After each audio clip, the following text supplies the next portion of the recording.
Bueno, doctores, buenas noches. Vamos a empezar con la clase de hoy día. No sé si me puede escuchar. ¿Se me escucha, doctores? Sí se escucha, doctor. Muy bien, doctor. Gracias, doctor Rivera. Vamos a empezar con la clase de hoy día. Son dos clases un poco densas. Ya hay un poquito mayor información de la semana pasada o de la clase anterior. Así que vamos a empezar, vamos a avanzar, ¿ya? Los dos temas que se van a realizar hoy día son, primer tema vamos a empezar con artroscopía y luego vamos a empezar con trastornos degenerativos. ¿Perfecto? Muy bien. ¿Se logra visualizar, doctores? Sí, doctor. Muy bien, muchas gracias. Doctores, entonces, buenas noches. Bueno, los que ya me conocen, soy el doctor Jonathan Carlos Loli Cruz. Un gusto saludarlos. Vamos a empezar con esta ponencia. Creo que ya es la penúltima clase antes de su examen final. Vamos a hacer lo que es la sesión 21 y 22 y luego terminarán con el siguiente colega 23 y 24, el día miércoles. Doctores, vamos a empezar con el tema de artroscopía. Es un tema bastante complejo, ya de una gama de información, porque es otra parte o otro lado de la traumatología, más que todo que se está usando en los últimos tiempos de gran innovación. ¿Ya? Entonces, en la parte de lo que es artroscopía, doctores, directamente mencionamos que es un tipo de técnica quirúrgica, ¿no? Técnica quirúrgica que permite abordar las cavidades articulares e inspeccionarlas. Lo importante, recuerden que la artroscopía te sirve más como puede ser como diagnóstico y tratamiento, doctores, ¿ya? Diagnóstico y tratamiento. Deriva del griego artros, ¿ya? Que significa articulación, y scopia, que significa mirar, ¿no? Mirar la articulación. Entonces, la primera artroscopía fue descrita por Kenji Takagi en 1918 y a partir de los años 70, con las aportaciones de Ike Lara, Dandy pasa de ser una prueba diagnóstica a una técnica quirúrgica y reparadora. Pero recuerden, muchachos, es tanto diagnóstico como quirúrgico, ¿ya? En los 80 comenzó a utilizarse la cámara artroscópica, que en realidad esto es la base. Disculpe, doctor, es un minuto.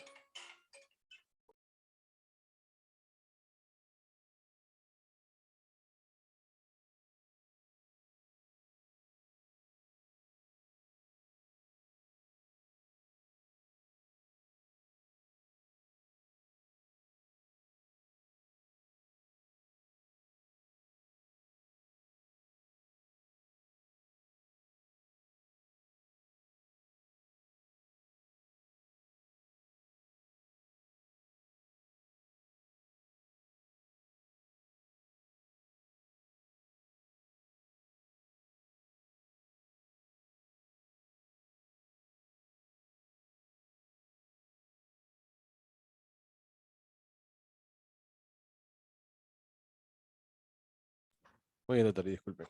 Entonces, en los años 80 se utilizó la cámara artroscópica, doctores, que en realidad esta es la base de la parte de artroscopía, ¿ya? Más que todo es esto. Eh, Continuamos. Previo a la artroscopía, doctores, los diagnósticos de patologías articulares eran clínicos, maestros.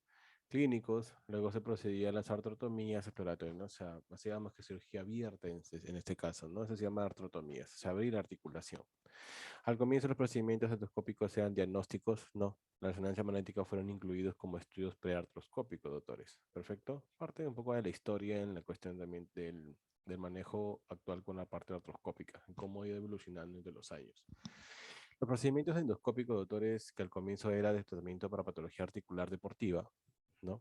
Hoy se indica en cirugía de tejido blando y en algunas patologías óseas, doctores. Perfecto. Entonces sabemos que la parte artroscópica es una gama que favorecen al traumatólogo para hacer diferentes tipos de procedimientos. Como mencionamos anteriormente, o mencionamos en esta diapositiva, antes se hacían artrotomías exploratorias, doctores, ¿no? Hacíamos un diagnóstico totalmente clínico, ¿no? Y se procedía a hacer artrotomías exploratorias, se abría la articulación, una cirugía abierta. Ya con la parte artroscópica se revolucionó todo esto, cuando empezaron con la parte diagnóstica y luego se pasó a un término quirúrgico y reparador. Y esto se va a ver por más que todo en el desarrollo del paciente en el posoperatorio, ¿no? Y ahora vamos a mencionar la ventaja y desventaja de este tipo de estudios. Entonces, más en todo para parte, para entender el tema en el sentido del artroscópico, primero tengo que saber qué materiales se usan, bueno. Entonces, en la parte instrumental y el equipo, el artroscopio es un instrumento óptico, doctores. Este es importante. Instrumento óptico, ¿ya? Cuyas características están determinadas por el ángulo de inclinación, el campo de visión y el diámetro, ¿no? Entonces, en estos casos, doctores, en la parte del artroscopio, tenemos que ver aquí. Encontramos dos vainas donde se junta o pasa la parte del artroscópico en sí, o la instrumento óptico, y hay diferentes medidas. Hay de medida de 2.4 70 grados, 70 grados y de 30 grados. Entonces, en el ángulo de inclinación, doctor, está definido por el eje del atroscopio y una línea perpendicular. ¿Ven, muchachos? Una línea perpendicular y el eje del atroscopio. Y usted levanta, si en caso, por ejemplo, el doctor levanta, se aproximar en cuestión del movimiento, vamos a ver que la imagen se proyecta hacia abajo, en un ángulo de 30 a 60 grados. ¿Perfecto? Y si en caso es al revés, va a proyectar hacia arriba, tomando un total de la rotación de 180 grados. Pero dentro de las ópticas que se usan más son las de 25 a 30 grados, doctores. ¿Ya? Este es importante. 25 a 30 grados.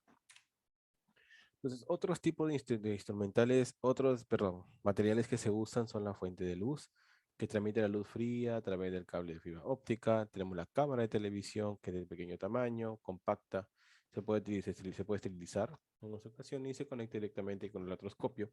El instrumental accesorio básico, que está formado ¿por qué? Por el palpador. Recuerden, doctores, palpador, que es el dedo del artroscopio, que le llaman así, las tijeras, las pinzas de básquet con diversos ángulos, pinzas de cocodrilo, que es parte del agarre, bisturí artroscópico, fresas, sinobiótomo, motorizados y el instrumental electroquirúrgico, pues no, para el tema de la electrocoagulación. Y de la radiofrecuencia que permite cortar y coagular, ¿no? Y otro punto son los implantes. Entonces, muchachos, hay que revisar sí o sí la parte de los instrumentos que se usa. Entonces, aquí vamos a ver una imagen de los puntos que hemos mencionado. Esta es una torre artroscópica, doctores, ¿ya? Torre artroscópica, torre artroscópica. Encontramos, por ejemplo, la parte de las pantallas. Encontramos lo que es el grabador de imágenes en este punto de acá. Tenemos la cámara.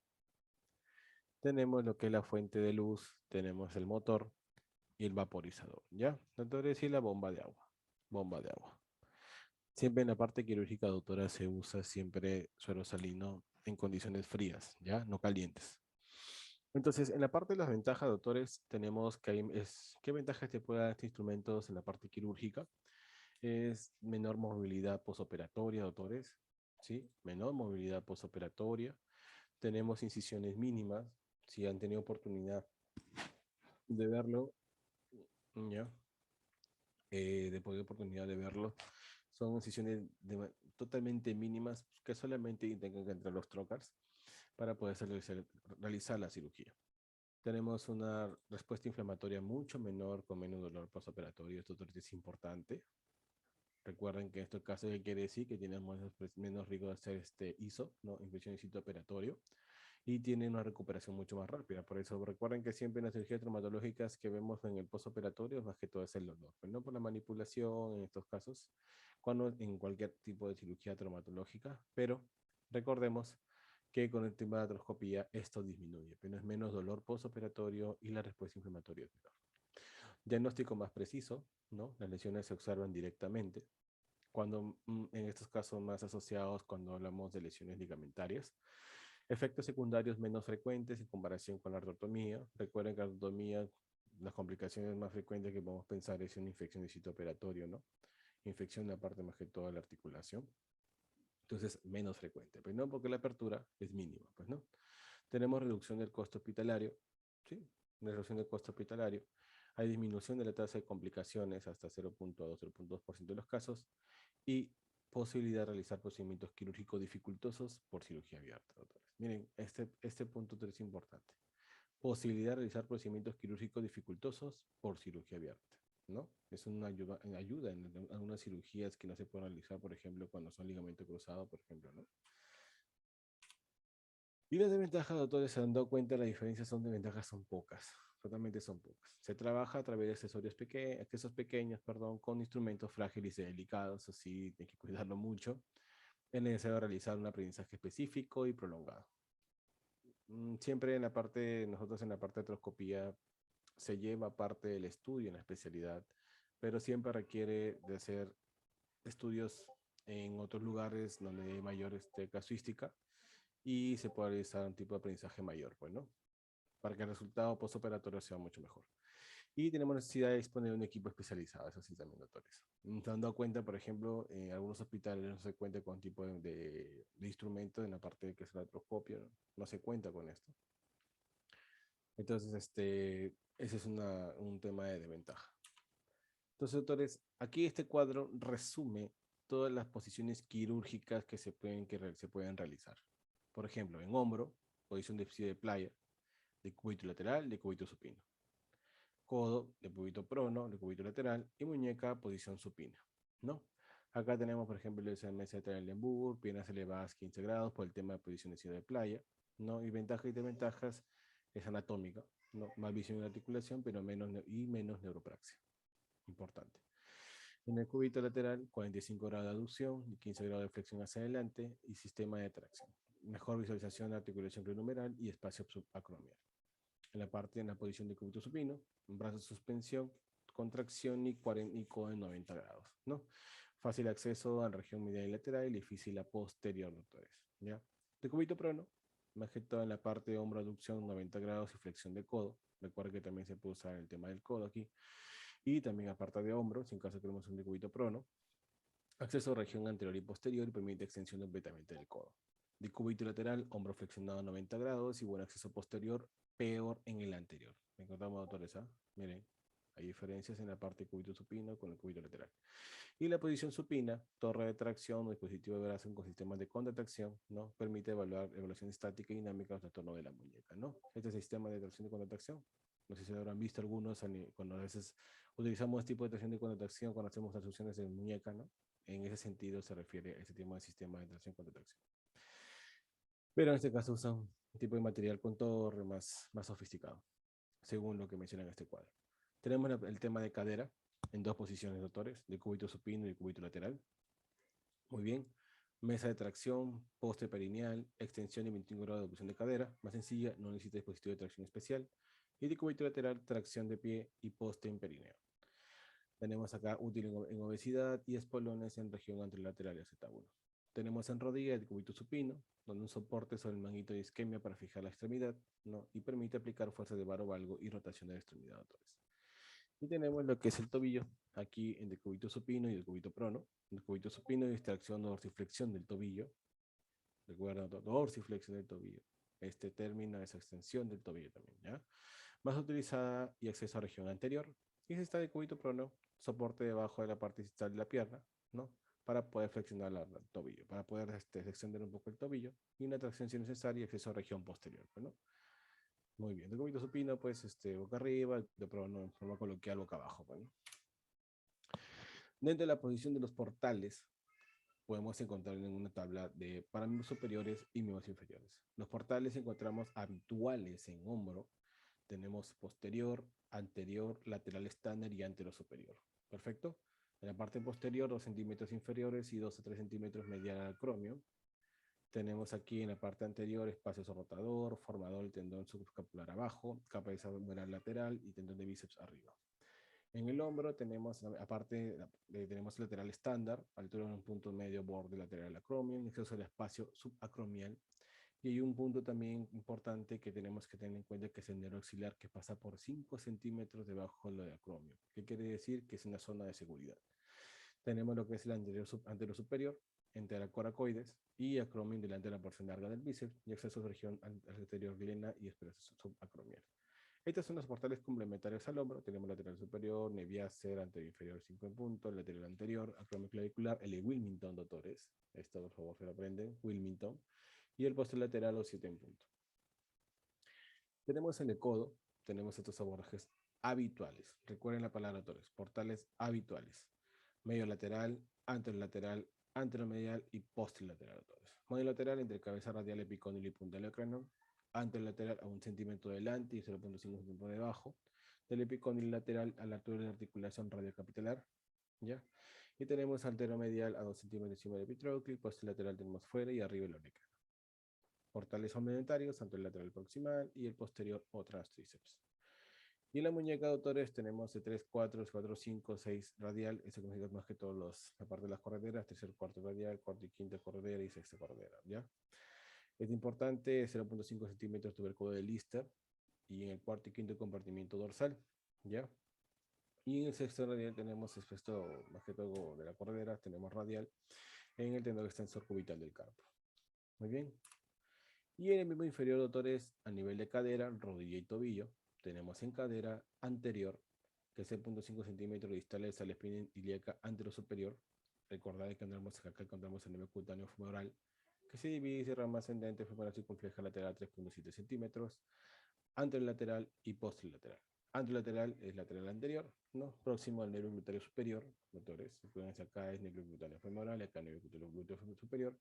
Y el posterolateral asociado más que todo próximo al nervio ciático. Nervio ciático. Porque recuerdan que pasa anterior al tendón viriforme, ¿no? Y por ahí sale el nervio ciático. Aparte de la rodilla, encontramos otros anterolateral distal, anterior proximal, ¿no? El anterolateral, anteromedial y superomedial o superolateral es una rodilla. Encontramos, por ejemplo, anterolateral fuera del borde lateral del tendón rotuliano, 1 centímetro por encima de la interlínea articular. En la parte anteromedial encontramos medial al tendón rotuliano, 5 milímetros por encima de la interlínea articular. Y superomedial o superolateral cuando puede ser necesaria tercer portada para flujo de líquido. Y en tobillo, doctores.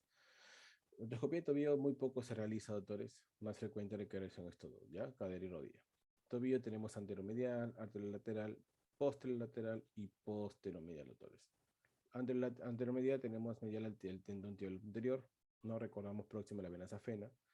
Mayor anterolateral bajo control estetoscópico, lateral al tendón peroneo tertius, próximo al peroneo superficial. Posterolateral encontramos encima de la línea más que todo paralelo al suelo, entre el borde malilolateral hasta el tendón de Aquiles, posterolateral, ¿no? Y posteromedial más que todo al borde medial del malilomedial. Pero no recordemos aquí quién pasa, doctores, ustedes ya saben, el paquete tibial posterior, ¿no? Entonces, sí, doctores importantes, según la parte de los portales, recordar más que todo las partes vasculonerviosas que pueden pasar, ¿ya? Por ejemplo, aquí, el nervio cutáneo, el anterolateral, nervio glúteo superior y el posterolateral nervio ciático.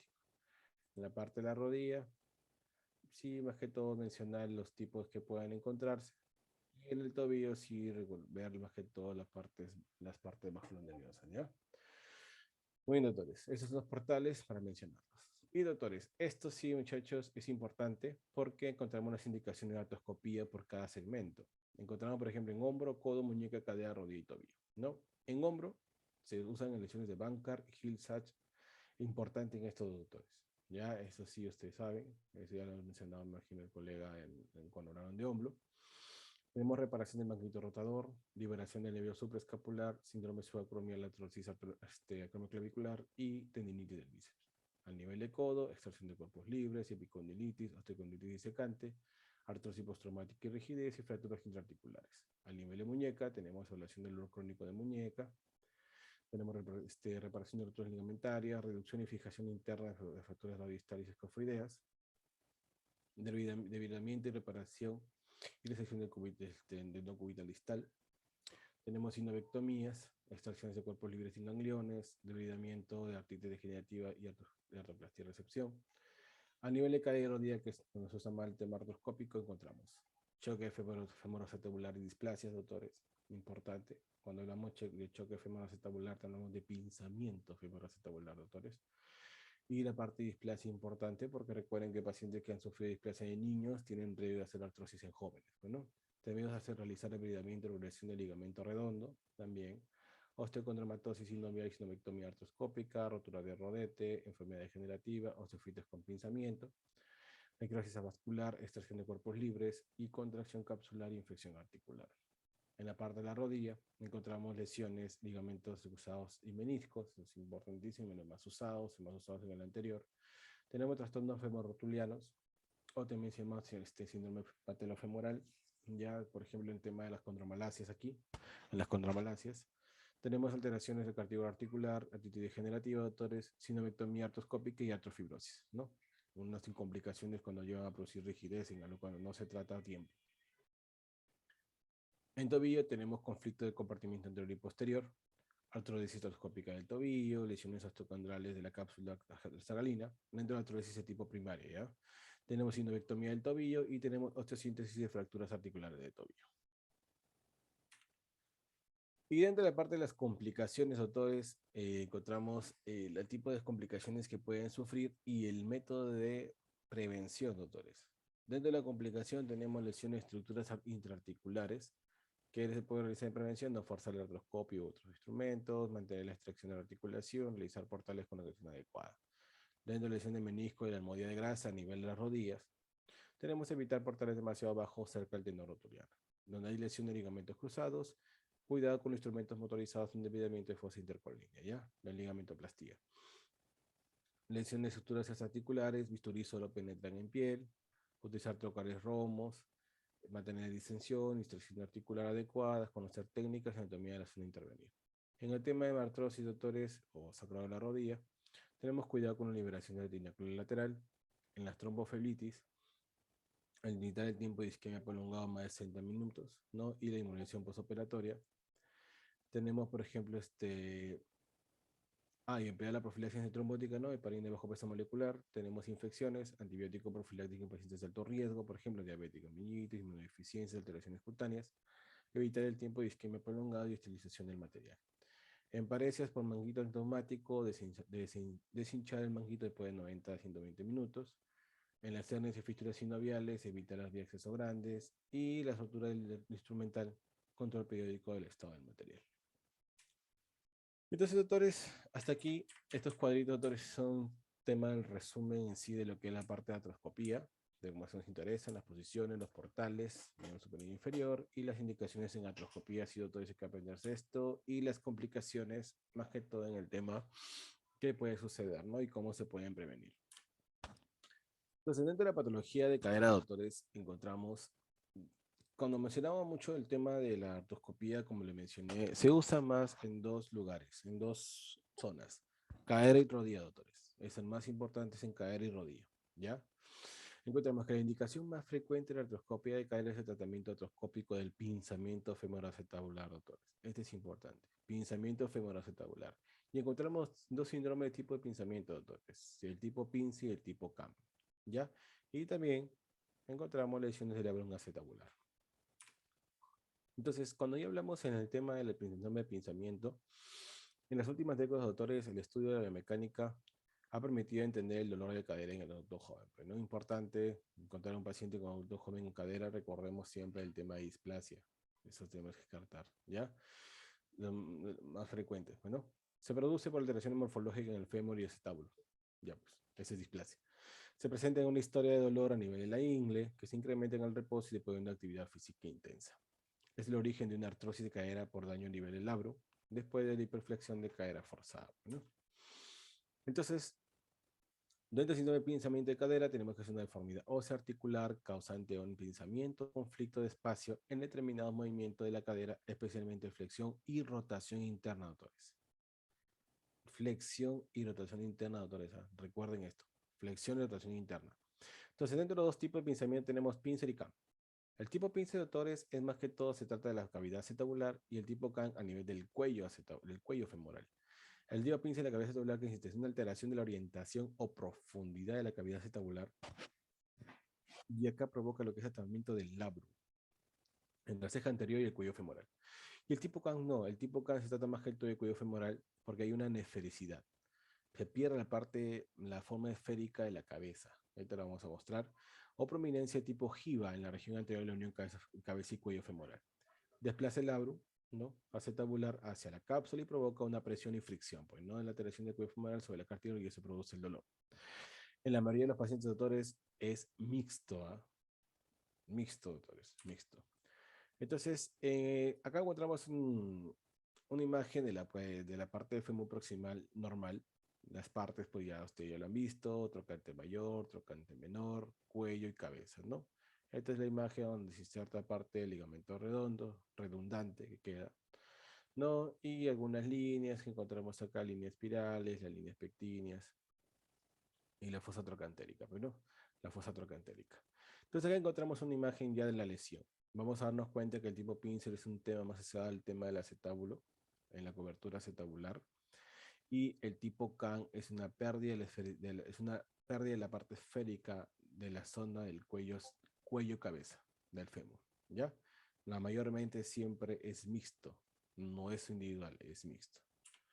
Entonces acá, bueno, en la imagen no se nota mucho, pero acá debería haber un reborde en la parte de la zona cabeza y cuello, perdiendo la parte esférica, parte de la cabeza, ¿no?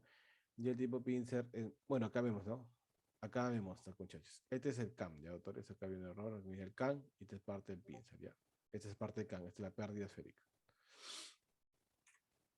Entonces, dentro de los criterios radiológicos, doctores, que debemos pedir son todos estos. O sea, para nosotros ver que es una buena toma radiográfica, tenemos un paciente en decúbito supino, se debe asegurar que la pelvis no esté rotada. Los trocánteres menores no deben visualizarse o poca visualización. Recuerden, doctores, que tienen que estar los miembros inferiores en una torsión interna de 15 a 30 grados. Los trocánteres mayores deben ser de aspecto igual y de forma. Debe haber una misma distancia entre el centro de la mesa y ambas, ya, en ambas. Debe haber simetría e igual tamaño de ambas alas ilíacas. Agujeros obturadores, doctores, tienen que ser simétricos. Debe observarse ambos fémuros proximales. El centro de articulación sacrocoxígea debe ser perpendicular a la sínfisis pubiana, ¿no? Entonces, doctores, para ver en este caso los criterios radiográficos, ya pensando en el pensamiento femoral, estas proyecciones se deben realizar.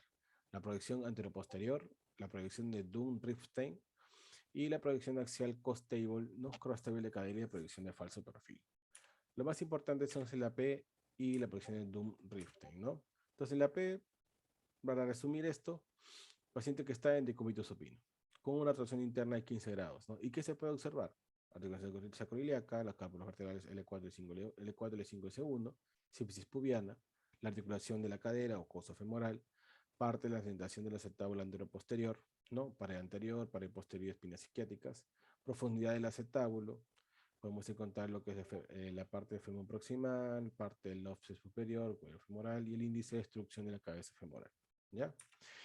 Esta es la forma de la radiografía, doctores. Bueno, 1.20 metros a distancia, a nivel de la cadera, con una rotación de los miembros inferiores de 15 grados, ¿no? Y esta es la imagen que se tiene que ver. Y en la proyección de Dunn y Ripstein, doctores, en dos posiciones de 45 a 90 grados, sirve para valorar la morfología de la unión de la cabeza y el cuello femoral, ¿no? Importante para ver el tema de CAN, y acá más que todo para ver el tema de pincer. Con el paciente en decúbito supino se flexiona la cadera 45 a 90 grados, con 20 grados de abducción y neutro de rotación. Con una distancia de 102 metros, 2 centímetros o 1 metro, ¿no? Más que todo. Estas proyecciones permiten evaluar el offset anterior del cuello, doctores, en la región anterosuperior en 45 grados y el offset anterior del cuello en la región anteroinferior a 90 grados. ¿Ya, doctores? Recuerden, offset del cuello a la parte anterior superior, ya, y la parte anterior inferior, 45 90 grados. Entonces encontramos la imagen, doctores, aquí en la parte de la radiografía. El paciente tiene que estar con una abducción de 20 grados y una semiflexión de cadera de 45 grados. Y se ve esta imagen, ¿ya? Esta es la forma que tiene que verse. Entonces la parte del pincer, más que todo, es esta parte de acá, doctores, ¿ya? Tenemos una coxa profunda, ¿no? Una coxa profunda. Acá, por ejemplo, ya está llegando a la parte acetabular, se llama protrusión acetabular o usura acetabular. Y en la parte C ya se ve esta imagen, ¿no? Vemos el signo del 8 o del lazo, ¿no? Signo del 8 o del lazo. En el tipo K, doctores, bueno, acá encontramos, por ejemplo, el signo de la jiba, ¿no? Signo de la jiba, ¿ya? Signo de la jiba, y en la flecha discontinua más que toda la calcificación del labro, lesión de la parte del labro, ¿ya? Pero miren, doctores, esta jiba es importante, es más que todo el tema del CAM. Entonces, el tratamiento artroscópico, doctores, que se realiza en estos casos, ¿no? Encontramos el instrumental de artroscopia de cadera, mesa de tracción, fluoroscopía, portal de artroscopia de cadera, apertura de cápsula, vibración de articulación con lentes 70 grados. Doctores, la articulación de cadera demora, doctores, demora como 5 a 6 horas, ¿eh? Demora regular. Entonces, en esta parte de artroscopía de cadera, doctores, puede ser realizada de paciente de decúbito lateral o supino sobre una mesa de tracción y bajo visión fluoroscópica para evaluar la fijación de las articulaciones. Doctores, esto en indicación es importante. ¿Ya? Encontramos, por ejemplo, indicado para cuerpos libres, lesiones labrales, lesiones condrales, enfermedad sinovial, alteración del ligamento redondo, artritis séptica, capsulitis adhesiva, otofitos puntuales y caer en resorte. Y las contraindicaciones son enfermedad sistémica, alteraciones de los tejidos blandos locales, alteraciones de tejidos blandos locales, heridas abiertas, pobre calidad ósea, anquilosis de la cadera, obesidad mórbida y artrosis tomis mayor de 2. Eso sí lo saben. Artrosis tomis mayor de 2. Y bueno, los abordajes que se pueden realizar, ya lo hemos mencionado, vamos a recalcarlo aquí. Tenemos el ángulo lateral, el anterior, el accesorio inferior y accesorio superior y el poste lateral. Y doctor es aprenderse ese abordaje de artroscopia de cadera. Entonces, lo que se hace cuando hace un tema artroscópico tiene que evaluarse más que todo dos cosas. Ya tenemos que hacer una evaluación sistemática del compartimiento central y periférico, ¿no? ¿Qué se busca? Alteración de la monoplasia tabular, superficies articulares tanto de la cabeza femoral como del acetábulo, región anterior del cuello femoral, repliegues sinoviales, ligamento redondo, unión condrolabral y evaluación dinámica, ¿no? Dos evaluaciones, sistémica y dinámica. Y la dinámica es, por ejemplo, la que al retirar parte de la zona del tipo CAN o algo que está haciendo el pinzamiento del tipo CAN o pincer, o una remodelación aparte del labrum, ¿no? Y el paciente se le realizan los movimientos para definir y ver si hay pinzamiento o no. Ya no hay ese tope que puede producir la molestia en el paciente. Bueno, acá, por ejemplo, que tenemos el acetábulo, parte del labrum, la artroscopía de cadera, ¿ya? Y encontramos el otro punto que es del otro segundo más frecuentes y usados en el tipo de patologías, es el tema artroscópico a nivel de la patología de rodilla. A nivel de la patología de rodilla.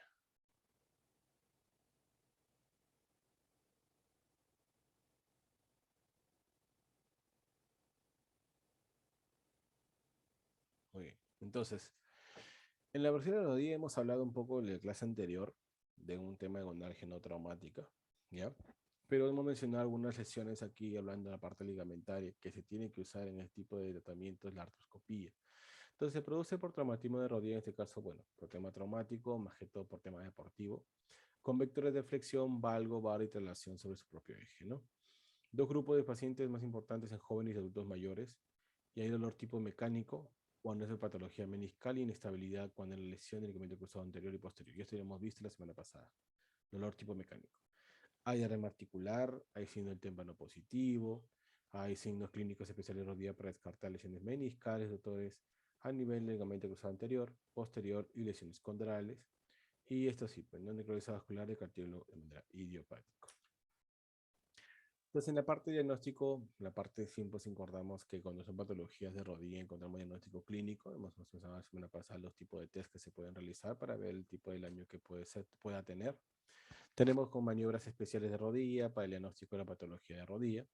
La radiografía, entonces, parte del diagnóstico, tenemos exámenes, por ejemplo, radiográfico, más que todo para ver patología de la paro femur distal y tibia proximal. Ecografías para ver si patología es articular, resonancia magnética importante, como mencionamos, el mejor examen para ver partes blandas y más que todo ver si hay una lesión intraarticular. Y la resonancia magnética negativa no descarta patología intraarticular, por lo que debería hacer siempre una artroscopía, ¿no? Entonces, una parte de las complicaciones que hemos mencionado en la anterior, pero lo que más nos causa preocupación siempre y que produce un problema posterior en el tratamiento y ver un pronóstico favorable en el paciente es esto, doctor, la rigidez de rodilla. La rigidez de rodilla es una complicación frecuente asociada a traumatismo y cirugía de rodilla, doctores. Miren, doctores, también está asociado a cirugías de rodillas, ¿ah? Y puede ser causada por una limitación en la extensión o en la flexión o en ambas. A veces me imagino que habrán visto en unos momentos en sus rotaciones el problema de esa extensión de rodilla flexa, ¿no? Se ha visto más casos de rodilla flexa. Puede verse causas articulares o interarticulares o una combinación de ambas. Y la rigidez de rodilla es asociada con disfunción, cojera y degeneración artrósica posterior. Degeneración artrósica posterior. Entonces, es por esta razón que existe esta clasificación, doctores. La clasificación de Shelburne, ya, que tiene un valor pronóstico, ya, para que, más que son los resultados del tratamiento artroscópico, son menos predecibles a medida que aumenta la gravedad. Pero más asociado en el tema de la flexura, más que todo en la rigidez articular se basa este problema. Este tipo de clasificación para ver el tema de pronóstico y ver su gravedad. Entonces, la clasificación de Shelburne lo basa en 4 tipos, 1, 2, 3, 4. El tipo 1, hay una déficit de extensión menor o igual a 10 grados, no hay déficit de flexión, perdón, déficit de extensión y no hay déficit de flexión y no hay nada más agregado. En el tipo 2 hay una déficit de extensión mayor de 10 grados, pero no hay deflexión y autogestión no se demuestra. En el tipo 3, doctores, hay un déficit de extensión de más de 10 grados, una déficit de flexión de mayor de 25 grados, doctores. Acá en el tipo 3 ya hay una lesión flexión y encontramos una patela retraída. Patela retraída. Y en el 4, doctores, hay un déficit de extensión de mayor de 10 grados, un déficit de flexión mayor o igual a 30 grados y una patela baja. ¿Ya? Patela baja. Entonces, parte de las lesiones meniscales, esa es una resonancia magnética importante para ver lesiones meniscales laterales o mediales, para ver si este tipo de tratamiento se puede realizar. Entonces, aquí encontramos, por ejemplo, la rótula, ligamento rotuliano, cabeza de la tibia o tibia proximal, fémur distal, la cápsula articular, ligamento anterior, ligamento posterior. ¿Ya? Y aquí encontramos esto, doctores. Un corte sagital previo al tratamiento de la plastilla ligamentaria, lo que es una lesión en cíclope, doctores. Cruzado anterior. Cíclope, cruzado anterior, doctores. Aquí más que todo lesiones meniscales, pero acá vemos un menisco normal, ¿no? De un menisco interno y la margen del ligamento cruzado anterior. Este de acá, doctores.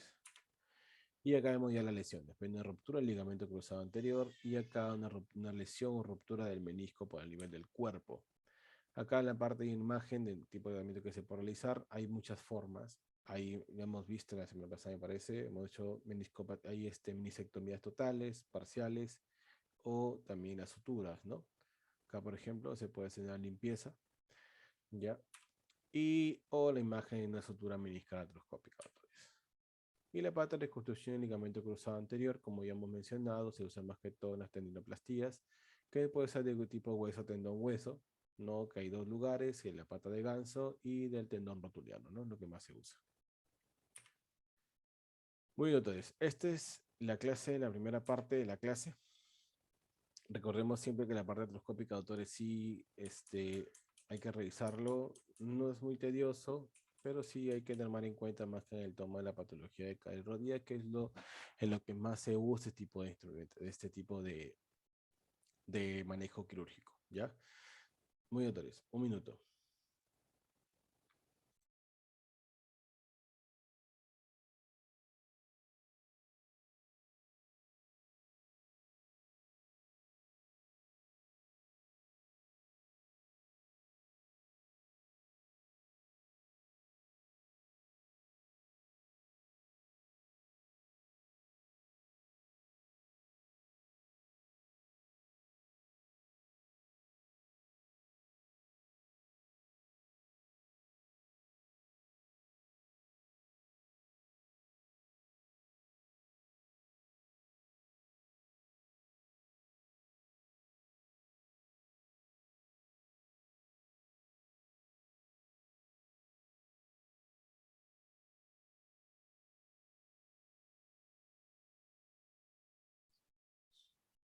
Ya, muy bien.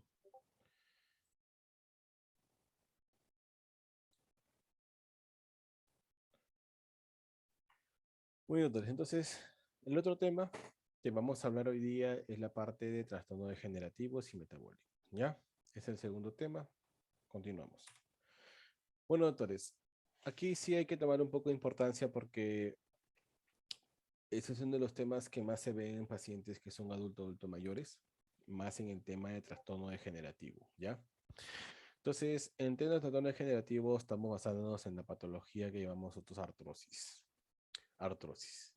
Entonces, ¿qué es la artrosis, doctores? Se define como un proceso degenerativo articular, ¿ya? Mucho, a veces mucho confunden el tema de osteoporosis con artrosis. No tiene nada que ver. La parte de artrosis es un tema degenerativo articular, ¿ya? Donde encontramos una consecuencia de trastornos mecánicos y biológicos que desestabilizan el equilibrio entre la síntesis y la degradación del cartílago articular, más que todo del condrocito, pues, ¿no? Estimulando el crecimiento del hueso subcondral y con la presencia de sinovitis crónica. Bueno, acá más es un tema patológico patológico de lo que es el condrocito. Se considera la articulación como una unidad funcional integral de diferentes tejidos, principalmente cartílago, membrana sinovial y hueso subcondral. ¿Ya? Es más que todo como unidad del cartílago. Entonces, la artrosis es la patología degenerativa más frecuente del aparato locomotor, doctores. Del aparato locomotor. La semana pasada vimos un montón de patologías a nivel de rodilla, pero en el tema degenerativo, la artrosis es la más frecuente. Su presentación clínica es el dolor. Es importante, doctores, esto siempre los pacientes cuando llegan a la consulta y siempre son más que todo asociados, no quiere decir que no sean jóvenes, doctores, ustedes sí saben que se puede dar en jóvenes por una patología que vienen arrastrando de niños, pero frecuentemente se ven pacientes más de 50 años, 60 años en promedio, adultos mayores, ¿ya? ¿Ya? Y que siempre la clínica o la consulta que viene el paciente, bueno, que viene el paciente a la consulta es esto, doctores. La sintomatología es el dolor, vienen por el dolor, ¿ya? Que ya con el dolor, con el tiempo, va produciendo problemas en el paciente. Por ejemplo, puede desarrollar pérdida de la función articular, rigidez articular, doctores, sonidos chirriantes, que es la crepitación. A veces el paciente llega diciéndote, doctor, a veces me suena la rodilla, me suena la cadera, ¿no? Y tenía presentación de osteofitos, ¿no? Osteofitos. Se inicia en la edad adulta, siendo de su cronicidad y su progresión en la característica clínica, ¿no? Y una de las causas es la alteración de los ejes. Y es importante la alteración de los ejes, ¿ah? No sé si habrán visto, creo que casos, bueno, los que han podido ir conmigo a la parte de la consulta, han hecho consulta externa conmigo, se han dado cuenta que muchas de las consultas que vienen los pacientes son por un tema de dolor articular y son adultos mayores. Y hemos tenido la oportunidad de ver pacientes que han tenido problemas, por ejemplo, en los ejes, ¿no? Se refiere más que todo al tema del valgo o varo patológico, pues, ¿no? Entonces, dentro de la parte de artrosis o osteoartrosis, que es el proceso activo en el cual ocurren muchos cambios a nivel del artílago y hueso subcondrado, es pues, un desgaste, como decíamos, mecánico o biológico. Tenemos factores de riesgo, ¿ya? Y esto es importante también verlo, porque dentro de los factores de riesgo, uno es el que te atribuye a producir mayores problemas, ¿ya? Tenemos, por ejemplo, la edad, es uno, la edad. Otros factores hereditarios. Mientras más edad tenga el paciente, es más riesgo de tener artrosis. Factores hereditarios, factores biomecánicos, por ejemplo, cuando le preguntamos al paciente qué tipo de trabajo realiza, ¿no? ¿Qué se ha dedicado al paciente? Tenemos, por ejemplo, enfermedades metabólicas en algunos casos. Tenemos la obesidad. Doctores tienen que recalcarlo. Subrayenlo, no sé, le ponen pintan con muchos colores. Pero la obesidad es un problema muy grande en el tema de la artrosis, que ya lo vamos a mencionar, la ficha de patología en el tema de la obesidad, o cómo cursa en el tema de la obesidad en la parte de la osteoartrosis. No más que todo eso sea un tema de carga, ¿ya? Y el trauma articular, un problema de una lesión, por ejemplo, pacientes que han tenido fracturas de tibia, que han lesionado la parte articular, o fractura, por ejemplo, de cóndilo medial lateral del fémur, o fracturas multifragmentarias. Entonces, estas lesiones articulares que a veces se busca intentar con la cirugía una reconstrucción entre comillas completa y la más posible parecida a la previa de la lesión, siempre esto arrastran a tener problemas de artrosis, ¿no? A problemas de artrosis. Por ejemplo, pacientes que hemos tenido casos de fracturas acetabulares en cadera, ¿no? Y fracturas tibiales proximales o de fémur distal en rodillas, ¿no? Entonces, dentro de los factores, doctores, tenemos factores generales, modificables y no modificables, y tenemos factores locales. Entonces, dentro de los factores generales, de los no modificables, bueno, estamos hablando de un tema epidemiológico, ¿no? Sexo, edad, raza y factores genéticos, ¿ya? Sexo, edad, raza, factores genéticos, sí o sí. En la parte modificables tenemos la obesidad, que es la reina del problema que nos produce el tema de la artrosis. Otros temas tenemos enfermedades sistémicas, sistema endocrino, metabólico, factores hormonales, debilidad articular, fractura nutricional, densidad mineral ósea. Bueno, los factores locales encontramos anomalías articulares previas, tenemos por ejemplo traumatismos y fracturas anteriores, malformaciones y displasias, ¿no? Recuerden esto, es un problema de los niños, defecto de alineación en el tema de genuvaro, que ya lo vamos a mencionar aquí un ratito. Tenemos la inestabilidad, esto es importante, la inestabilidad y laxitud articular. Nosotros sabemos fuera de la parte ligamentaria, si hablamos directamente de la rodilla, la parte ligamentaria que nos da, los ligamentos colaterales y lo más importante, los cruzados, ¿verdad? Si hay una lesión, hay una ruptura del ligamento, en este caso el ligamento cruzado, hay una lesión meniscal, entonces el menisco se lesiona el ligamento que está contralateral, contra el ligamento lateral, y esto atribuye que haya mayor desgaste, porque hay un tema de inestabilidad. Y hay pacientes, doctores, que tienen este problema, laxitud articular, ¿ya, doctores? y tienen más riesgo de hacer subluxaciones y atribuyen a hacer inestabilidad a nivel de la rodilla o puede ser también en la cadera, que son las más frecuentes de artrosis. Las meniscopatías, doctores, también se ha visto pacientes que tienen problemas en los meniscos, ya sea por ruptura completamente del cuerpo o que tengamos que hacer una meniscopatía parcial o total, una mastectomía total o parcial. Esto atribuye que también, ¿no? Ese es un soporte de la articulación y comienza a ser mayor desgastes articulares. Bueno, ortopatías neuropáticas y sobrecarga articular por la actividad física y laboral. Bueno, en este caso, por el tipo, como te mencioné anteriormente, el tipo de trabajo que puede tener el paciente y atribuye que haga mayor carga. Por ejemplo, los pacientes que son estibadores, ¿no? Pues vienen con muchos problemas de artrosis.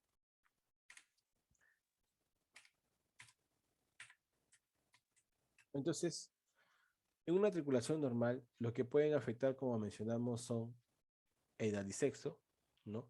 Factores genéticos, tabaco, pacientes que fuman, ¿no? Por favor, ya saben, no debemos fumar. Factores étnicos, la parte nutricional, anomalías estructurales, más que todo asociadas al tema de problemas displásicos. Condrocalcinosis, doctor, la semana pasada lo vimos, ¿no? Condrocalcinosis por la presencia de cristales, ¿no? De pirofosfato de calcio. Parte del tipo de trabajo que tenía el paciente, tenemos factores hormonales, densidad mineral ósea, sobrepeso, doctores, sobrepeso, tenemos fuerza y debilidad muscular, actividades deportivas y traumatismo. Pues, ¿no? Todos estos tipos de factores, doctores, llevan a la articulación artrósica, ¿no? Mencionamos la imagen de factores de riesgo. Y es importante, doctores, ¿ah? O sea, se le menciona muchas veces este tema de factores de riesgo porque es por esas razones que el paciente llega al tema artrósico, ¿no? Y ya viene la vedette de todo el problema, la parte de lo que es la obesidad.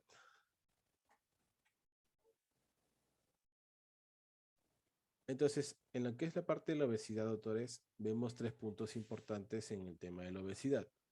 La obesidad que te va a producir aumento de carga sobre las articulaciones, ¿no? Por eso mencionamos que el tema de la carga es un problema de la obesidad, pues, ¿no? El que puede conllevar a producir la artrosis en sí, pues, ¿no?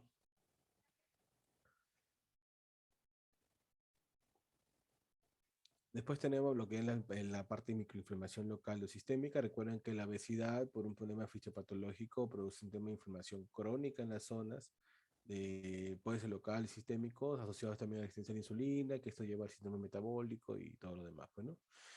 Y tenemos disminución de la movilidad. Pues, ¿no? Pacientes obesos son pacientes más sedentarios, que no hacen un tipo de actividad deportiva o una actividad que pueda llevar a bajar de peso, pues, ¿no? Disminuir el tema de la carga asociada a la obesidad. Entonces, ¿esto qué va a producir? Entonces, el aumento de lo que es la carga sobre las articulaciones asociadas a la obesidad, la microinflamación local sistémica por un problema patológico propio de la obesidad, y por esa es una causa que puede producir disminución de movilidad, estos tres llevan a lo que es artrosis. Pero previamente, disminución de movilidad es la sarcopenia. Y dirán, doctor, ¿qué es la sarcopenia? La sarcopenia es una enfermedad progresiva, doctores, que ataca el músculo esquelético. ¿Ya? ¿Y qué produce? Disminución de la fuerza muscular. ¿Ya? Disminución de la fuerza, de la masa y en este caso el rendimiento muscular. Entonces todo eso también atribuye a producir artrosis. Entonces todo este complejo de la obesidad produce numerosas fisiopatologías y que contribuyen a producir artrosis. ¿Y qué produce la artrosis? ¿Qué les mencioné, doctores? La artrosis produce dolor, produce dolor. Y este dolor, y propiamente dicho, por la misma artrosis que el paciente presenta el paciente, va a producir lo que es limitación de la movilidad articular. Va a perder la movilidad ya, más que todo el tema funcional articular aquí. Entonces, esta artrosis con el dolor que el paciente presenta, igual es lo mismo, va a ser un círculo vicioso. Mira. Va a disminuir por el dolor, el paciente no va a caminar, baja la disminución del dolor, va a disminuir la movilidad, va a producir sarcopenia, va a aumentar la artrosis y así es un círculo vicioso en este lado, ¿no?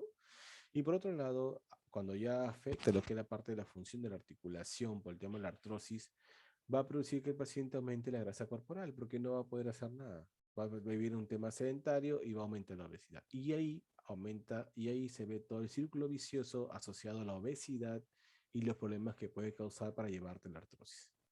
¿Muy bien, doctores? A la artrosis. Entonces, las articulaciones, doctores, deben ser comprendidas como un órgano especializado en el cual los principales componentes que explican su función son dos puntos, doctores. Son el cartílago articular y la matriz extracelular. Entonces, desde la parte de cartílago articular, doctores, ¿qué es el cartílago articular? Es macroscópicamente hablando, es de aspecto brillante, blanquecino, amarillento, ¿no? Y de aspecto resbaloso, debido al líquido sinovial que tiene, que presenta. El 65% de los casos, el 65% del peso del cartílago está dado por agua y cerca del 60% del peso seco está dado por colágeno. Doctores, el más importante, el principal, es el 2, doctores. Eso acuérdense, ¿eh? 2, el colágeno tipo 2. Los demás son de menor frecuencia. El 3, el 5, el 7 y el 10. Bueno. Y en la parte del matriz celular, más que todo hablamos de la parte histológica. Encontramos, está compuesta por colágeno y proteoglicanos, ¿no? Colágeno y proteoglicanos, importante más que todo la presencia de los condrocitos, ¿ya? Que no forman más de 5% del cartílago total, pero sí tienen un efecto importante los condrocitos en el tema de la fisiopatología para la artrosis, porque alteran a los condrocitos en sí. Y tenemos agregados proteoglicanos, los agregados proteoglicanos, ya que forman cerca del 20% del peso corporal del peso seco del cartílago, perdón, y los cuales están presentes como agregados proteoglicanos estabilizados por hialurones y ácido hialurónico. Bueno, esto lo mencioné porque no sé si han escuchado, hay a veces pacientes que, a veces hay colegas que se llevan a hacer el tratamiento de infiltraciones con ácido hialurónico, ¿verdad? Que son un poquito costosos, pero sí, es importante, se ha visto respuestas positivas cuando hace ese tipo de tratamientos, ¿ya? Pero siempre tiene que tener mínimo de 2 a 3 años en el uso, ¿ya? Pero así, agregados proteoglicanos, condrocitos, colágeno, importante, ¿ya? Ya sabemos que el colágeno más importante es el tipo 2. Entonces, ¿qué pasa en el cartílago artrósico? Entonces, ¿qué es lo que va a producirse en este caso? Entonces, el cartílago artrósico luce amarillento, cafezoso, rugoso y edematoso por la misma lesión que roza en la parte articular. Microscópicamente se observan fisuras, roturas y pérdida de la matriz celular, y en etapa más tardía se observa el hueso subcondral, ¿no? Ya se expone la parte del hueso subcondral. Tenemos los cambios biomecánicos, así como la degradación enzimática, que participan en la estructuración del cartílago. Tenemos a nivel molecular y a nivel macromolecular. A nivel molecular, la pérdida de proteoglicanos, ¿ya? Como mencionaba, la pérdida de proteoglicanos, ¿no? Los proteoglicanos, pérdida de proteoglicanos y peróxido hialurónico.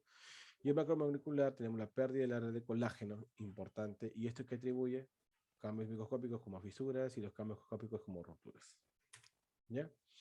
Entonces, dentro de la fisiopatología, doctores, se presentan tres manifestaciones fundamentales. Tres. Aprenderse, doctor, esto, ¿ya? Estos tres, ¿ya?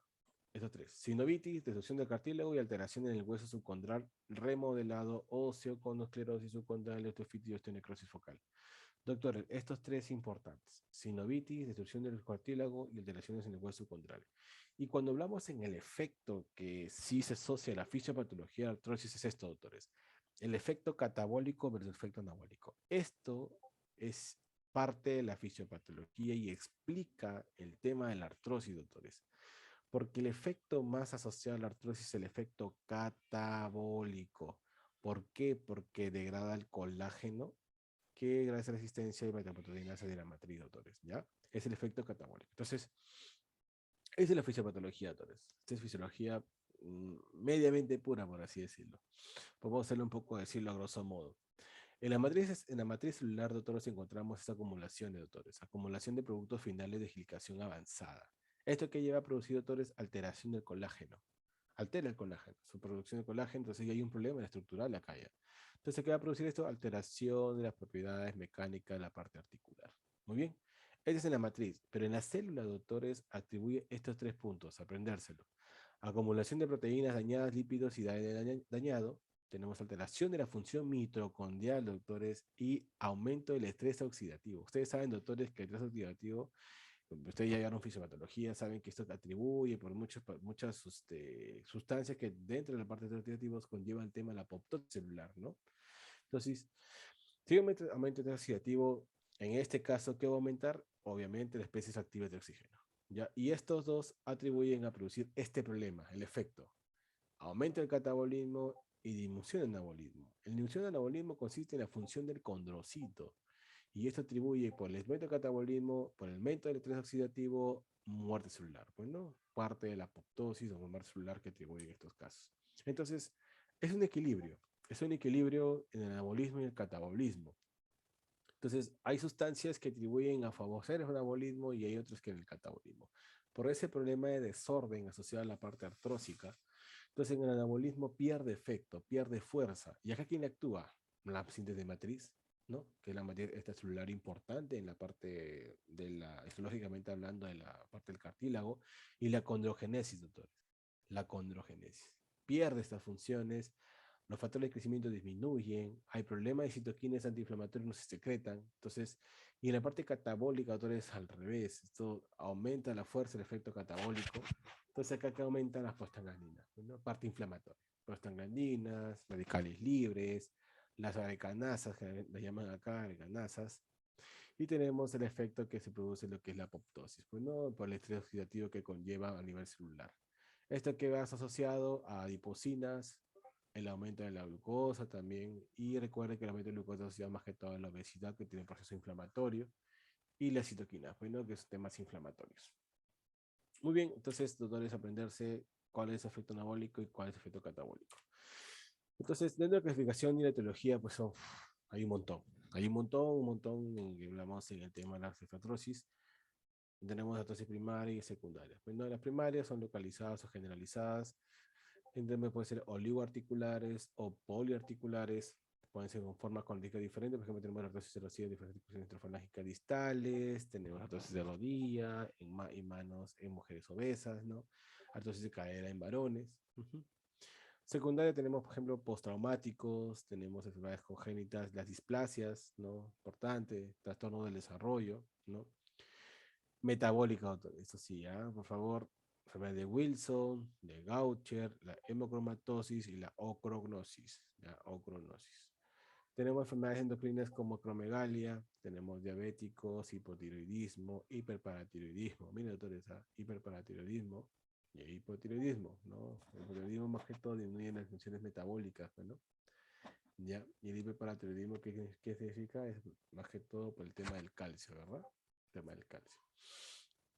Por depósito de cristales, doctor, ya le hemos hablado, ¿no? Hay hidroxapatita, crofato de calcio, que es la condrocalcinosis, que es una de las causas más frecuentes de problemas de depósito de calcio sin la genotraumática, ¿no? Y la gota, pues, ¿no? La gota. Enfermedades óseas como enfermedad de Payet, osteonecrosis, enfermedades articulares inflamatorias como artritis reumatoide, espondiloartrosis, artritis séptica y artropatía neuropática. Doctores, revisarlo, dar una mirada. Muy bien. Y la clasificación a nivel topográfico, tenemos lugares típicos y atípicos. Ya, doctores, también saber esto. Regiones típicas tenemos la mano, rodilla, caderas, columna, doctores. A estos tres siempre en consulta médica es bastante que llegan. Porque viene un tema como problema de espondiloartrosis o coxartrosis o gonartrosis. Articulaciones acromioclaviculares, articulación esternoclavicular y primera articulación metatarsofalángica. Muy bien. Y atípicos, doctores, en la articulación metacarpofalángica, ¿ya? Carpo, que es a nivel de muñeca, codo, articulación escapulohumeral, tobillo y tarso. ¿Ven, doctores? A pesar que el tobillo es parte de los miembros inferiores, es raro ver el tema artrósico. Y a nivel del tarso, los huesos del tarso. Entonces, doctores, aquí esa clasificación es importante que se usa mucho en nosotros en la parte de la traumatología, hablando del tema del trastorno degenerativos.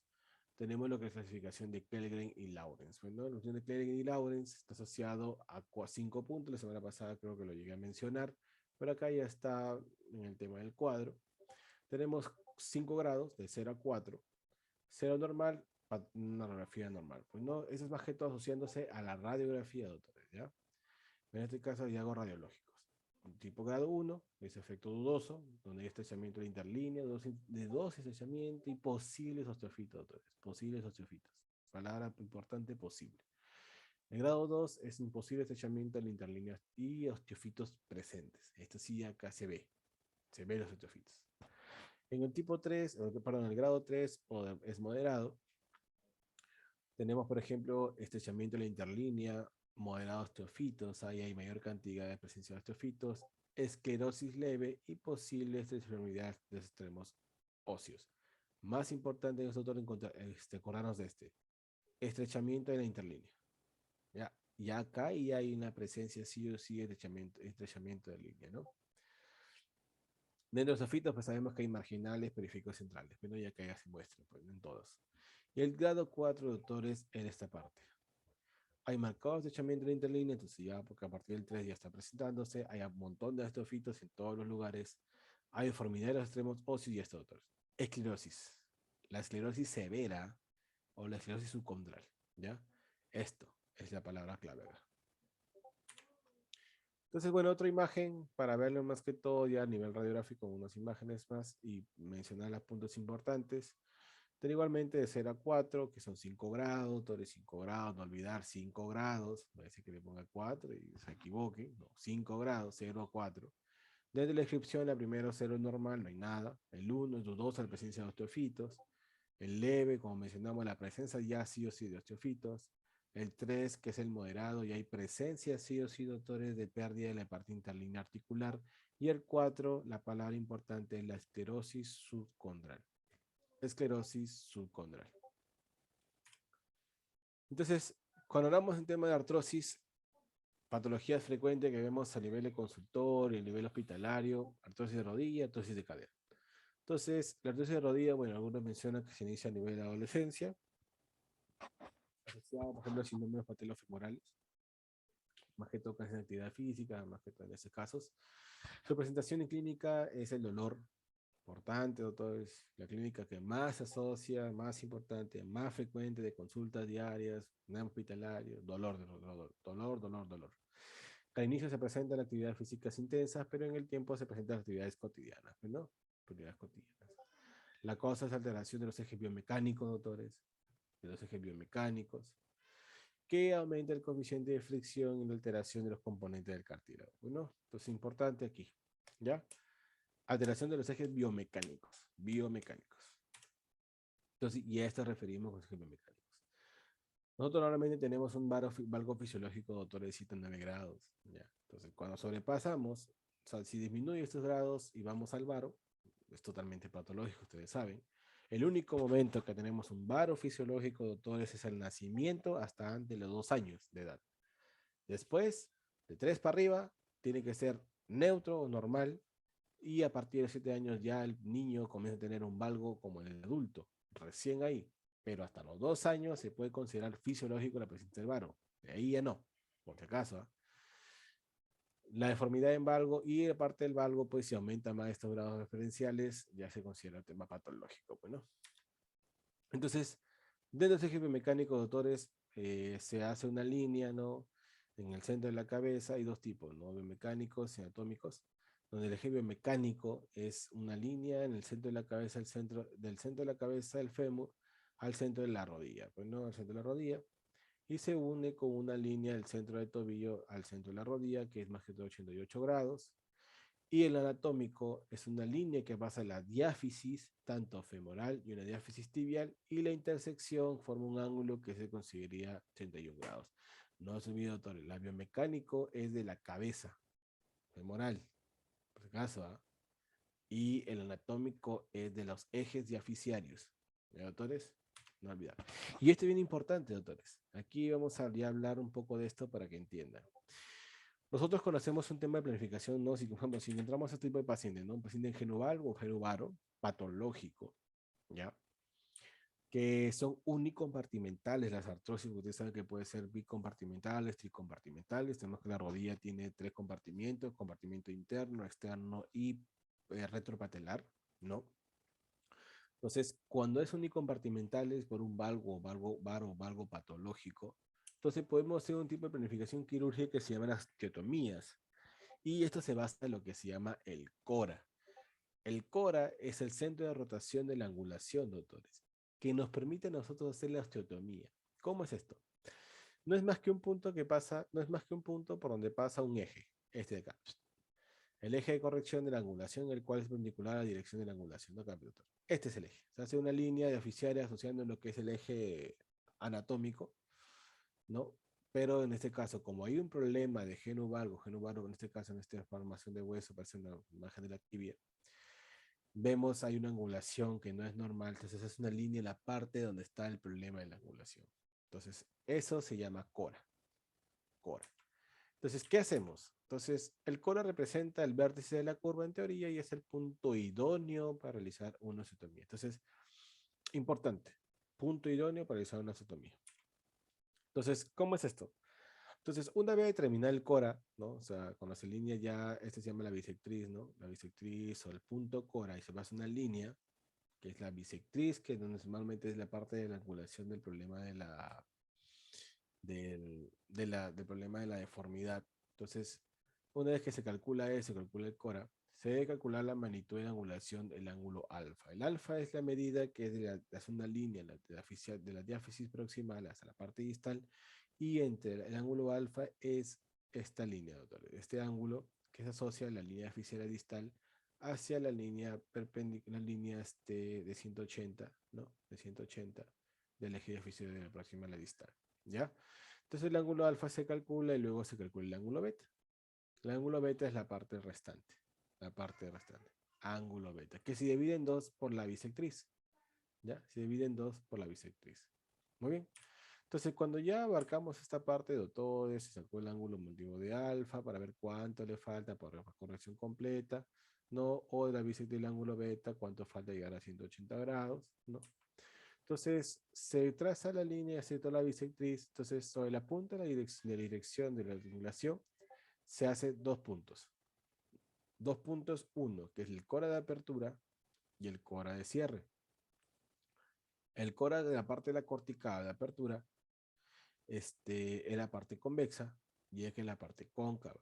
En la parte convexa le llamaremos como cora de apertura y en la parte, cóncava le llamamos como cora de cierre. Y dirán, pero ¿cómo esto de cora de apertura y cora de cierre? Ahí te lo vamos a ver. Y el cora que se mencionamos al inicio, entonces ese se llama, que llamaremos como cora neutro. Entonces, a través de la línea del cora, que es la línea del vida bisectriz, si tomamos un punto, por ejemplo, el cora de apertura, hacemos un corte en la línea de la bisectriz. Entonces, y abrimos, o sea, se recorrige la angulación tomando como punto de referencia el punto de apertura del cora, el cora de apertura. Y aquí el eje que se corrige es el eje de corrección de angulación, o las iniciales acá. Se hace el corte, doctores, y se corrige y vemos acá, doctores, miren, hay un tema de apertura, ¿no? Una pérdida de espacio.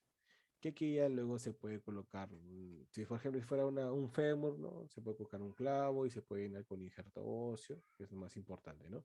Pero es el cora de apertura, eso se refiere, que el corte se hace a nivel de la parte convexa y se abre esta zona, se abre la parte cóncava, ¿no? Y se corrige en lo que es más que todo a través del ACA.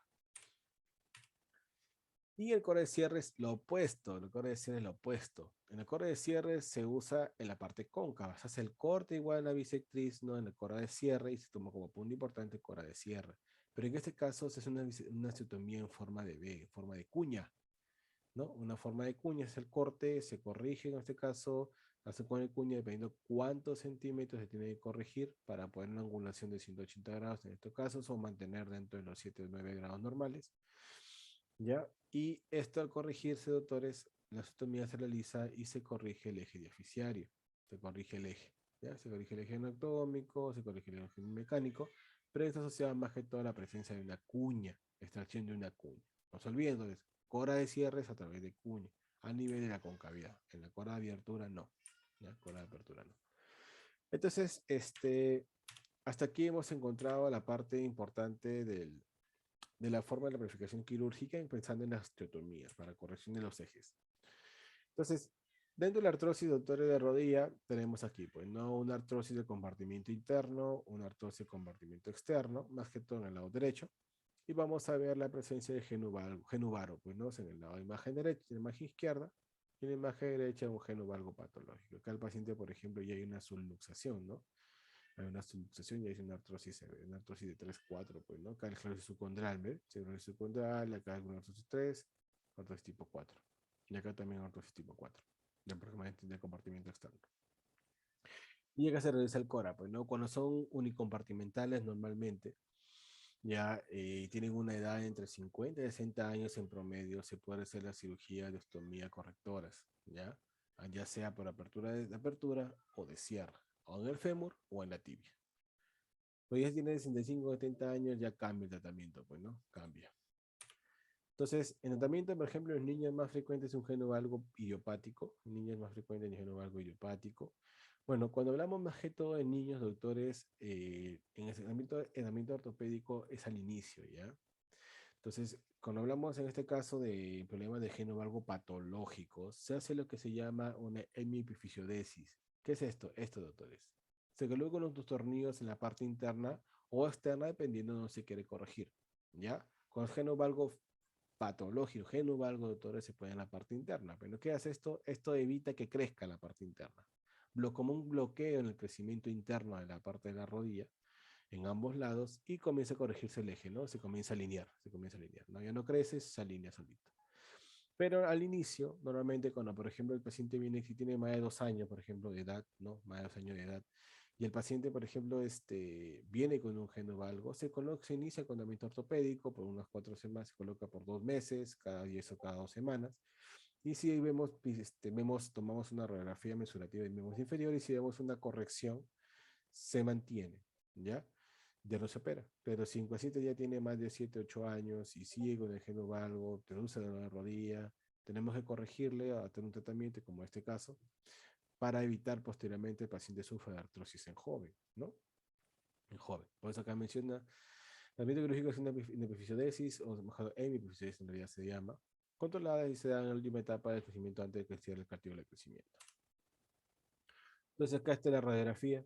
Este es el eje biomecánico, ¿verdad, doctores? Estas líneas de eje biomecánico para agarrar caja femoral, que se llama radiografía mensurativa de miembros inferiores, para ver el tema de si vemos un genovaro o genovalgo, se hace la osteotomía, ya sea antigua o como mencionamos en fémur, ya sea de cierre o de apertura.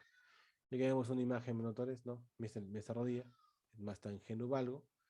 En este caso hicieron una osteotomía a nivel de, una osteotomía balizante a nivel de rodilla, a nivel de fémur distal, y se corrigió, ¿no? Y esto atribuye a que el paciente tenga mejor pronóstico. Esto es más que tratamientos radicales, doctores. ¿Ya? Y cuando hablamos en adultos mayores de 50, 60 años, es para dar más de tiempo, más un poco retrasar la artrosis, que el paciente posiblemente llegue posteriormente a una artroplastía total de rodilla, ¿no? Entonces aquí, pues, ¿no? Cuando dice un paciente tiene 65, 70 años, está lesionado ambos compartimientos o lo triple compartimental, ya el paciente no tiene otra opción que hacer este tipo de tratamientos quirúrgicos. Entonces, cuando ya hablamos de la parte de rodilla, doctores, en la parte de rodilla, hablamos ya de artrosis de cadera. Y dentro de la artrosis de cadera, doctores, que es una de las patologías también frecuentes asociadas a temas de trastornos degenerativos, es igualmente se produce por una alteración de los ejes a nivel de la articulación de la cadera. La patología más frecuente es la displasia de cadera. Sí, en este caso cuando tenemos el tema de los niños, como lo mencioné, y el pinzamiento femoroacetabular de cadera, que se puede mencionar posteriormente a la larga, pues no, los pinzamientos femoroacetabulares de cadera. Se presenta en la edad pediátrica, en los casos por displasia de cadera, ya, y evoluciona con el tiempo produciendo un aumento de coeficiente de fricción en la articulación por incremento de las cargas, pues no, ya hay un problema en el desarrollo de la cadera. Bueno, aquí por ejemplo, acá vemos caderas displásicas, pues, ¿no? Caderas displásicas, ¿no? Acá hay una lesión de la cabeza, ¿no? Se ve una deformidad prácticamente de la cabeza, parece una lesión tipo Kahn, ¿no? Y tipo pinzar, ¿no? Hay un pinzamiento en esta zona femoroacetabular. Y acá hay problemas en el desarrollo de la cabeza, ¿no? La inclinación acetabular no es la adecuada. Displasia. Entonces, también en el caso de los niños, ¿no? En el caso de los niños, niños adolescentes, ¿no? Se realizan osteotomías pélvicas, hay de Salter, hay de Pemberton cuando tienen 2 a 3 años, ¿no? O cuando son mayores, se produce la osteotomía de Gans. O, por ejemplo, doctores, cuando ya el paciente es un paciente adulto mayor, donde ya los grados de artrosis son mayores, hay una pérdida completa de lo que es de la forma anatómica de la cabeza, ¿no? Se da cuenta que hay una pérdida completa de la interlínea articular, hay un tremendo pinzamiento femoroacetabular, el paciente viene con mucho dolor. Aquí ya el tratamiento ya no hay otra forma que hacer las artropatías totales de cadera, puede ser cementada, no cementada, dependiendo del tipo de paciente y sus factores de riesgo que pueda tener, ¿no? Y doctores, esto es la imagen que sí quisiera recalcar, porque esto es lo que ustedes se tienen que llevar, esta imagen. ¿Por qué, doctores? Porque esto refleja el tratamiento que se debe llevar al paciente en sí. Miren, doctores, ustedes saben que en una imagen circular la parte céntrica es lo más importante. Y miren lo que dice acá, doctores. Dice, educación, consejos y acceso a la información ejercicio de fortalecimiento muscular, programa de ejercicios programa de ejercicios de fines aeróbicos y planificar una pérdida de peso en pacientes con exceso de peso y obesidad. Doctores,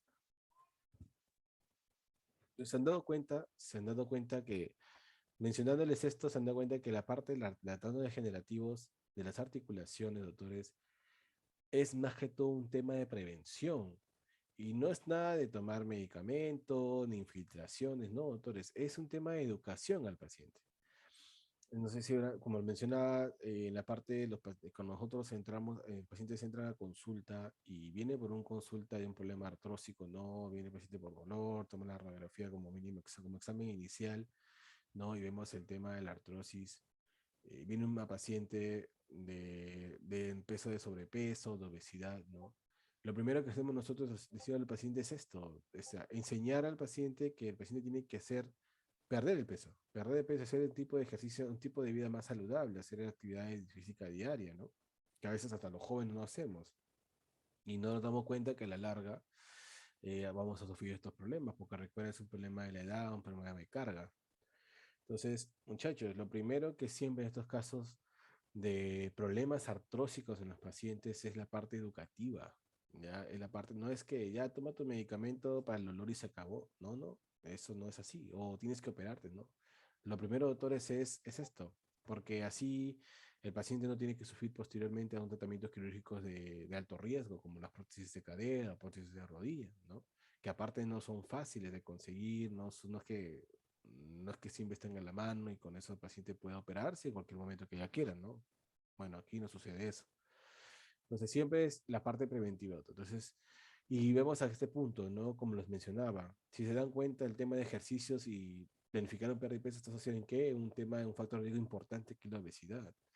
Y la obesidad es la vedette, por así decirlo, de la causante de esta patología en la mayoría de los casos.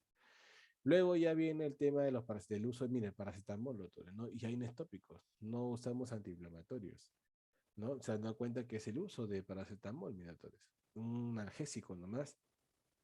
Y hay tópicos, por ejemplo, usamos muchas veces nosotros la indometacina, ¿no? Un analgésico importante. Encontramos, por ejemplo, ya al final de todo, ya lo último que se podría hacer en el paciente cuando ya está instaurada una artrosis de grado 2, 3, que el paciente viene con mucho dolor, que ya no puede hacer ni ejercicios, como ejemplo mencionamos en el cuadro de obesidad, y el paciente tiene problemas para hacer un tipo de actividad.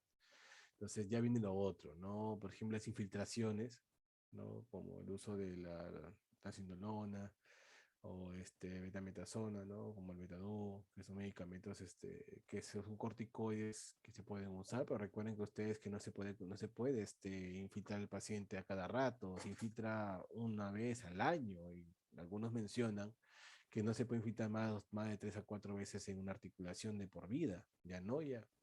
Y el efecto de algunos pacientes es inmediato y puede durar meses, puede durar un año, o algunos pacientes pueden durar semanas. O sea, no, el efecto no depende del medicamento, sino depende también del paciente. Uso, por ejemplo, el opioides, por ejemplo, como el tramadol. Hay doctores que una contraindicación, por ejemplo, se producen náuseas, ¿no? Hay pacientes menos pacientes de edad que no soportan el consumo de opioides, pero mire, es lo último que se debería dar, ¿no? Tenemos el tipo de AINES, doctor, mire. Celecoxib, por ejemplo, ¿no? Celecoxib, Celecox 2, Celecoxib. Capsaicina, por ejemplo acá, el uso de ortesis. Ortesis, por ejemplo, cuando sufren, por ejemplo, de inestabilidad ligamentaria, podría ayudar. Calzado con asociación de impactos o planillas. Por ejemplo, acá la neuroestimulación transcutánea eléctrica, ¿no? Que ya es un tema asociado a la rehabilitación para manejo del dolor. Terapias manuales, terapia de rehabilitación. La aplicación del local de calor y frío, que es también parte de rehabilitación, y las ayudas técnicas dentro de la terapia, pues, ¿no? Y por último, mira, encontramos las prótesis articulares, la parte quirúrgica.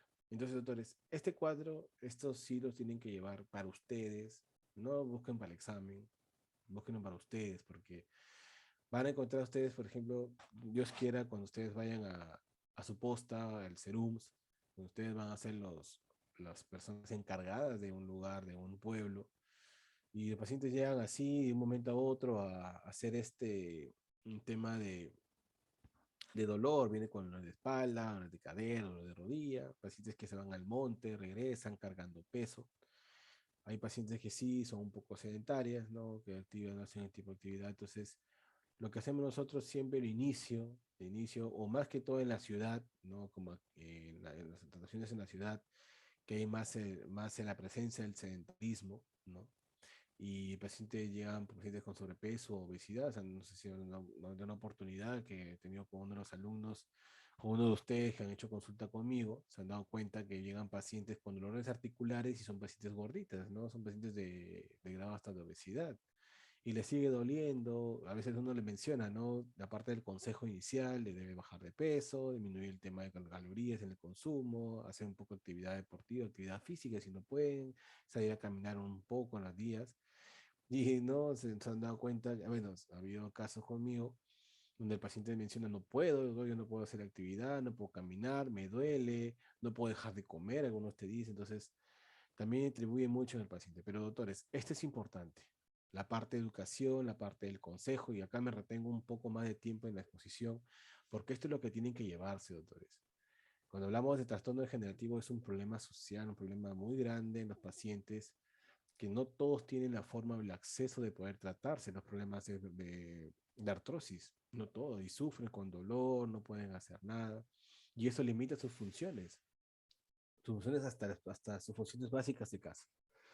Los doctores, recordar siempre esto, ¿no? A veces nosotros damos paracetamol, ¿no? Se han dado cuenta que el paracetamol es un medicamento que, bueno, en estos casos sí ayuda, ¿no? No requerimos hacer otro tipo de tratamientos más de antiinflamatorios fuertes, que pacientes a veces vienen pacientes con edad y vienen con gastritis o son polifarmacias, son de polifarmacia, ¿no? O sea, consumen diferentes tipos de medicamentos porque vienen con patologías distintas, con hipertensión, diabetes y etc., ¿no?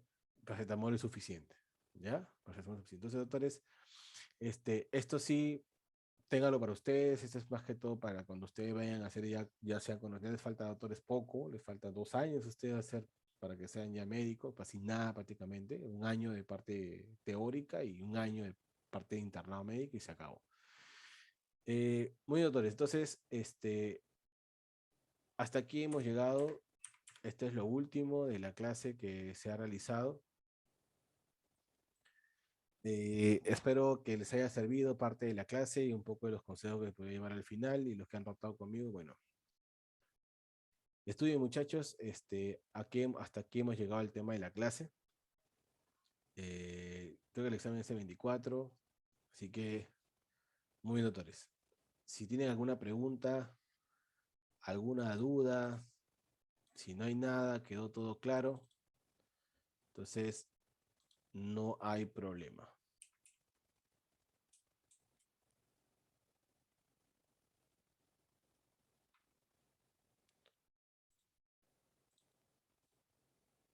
Mm, ¿Ninguna pregunta, doctores?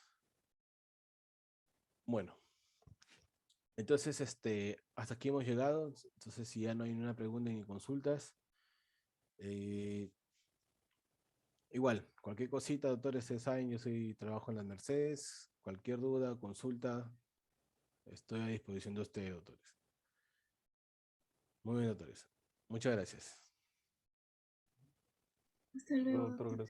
gracias. Gracias, Gracias, doctor. doctor. Gracias.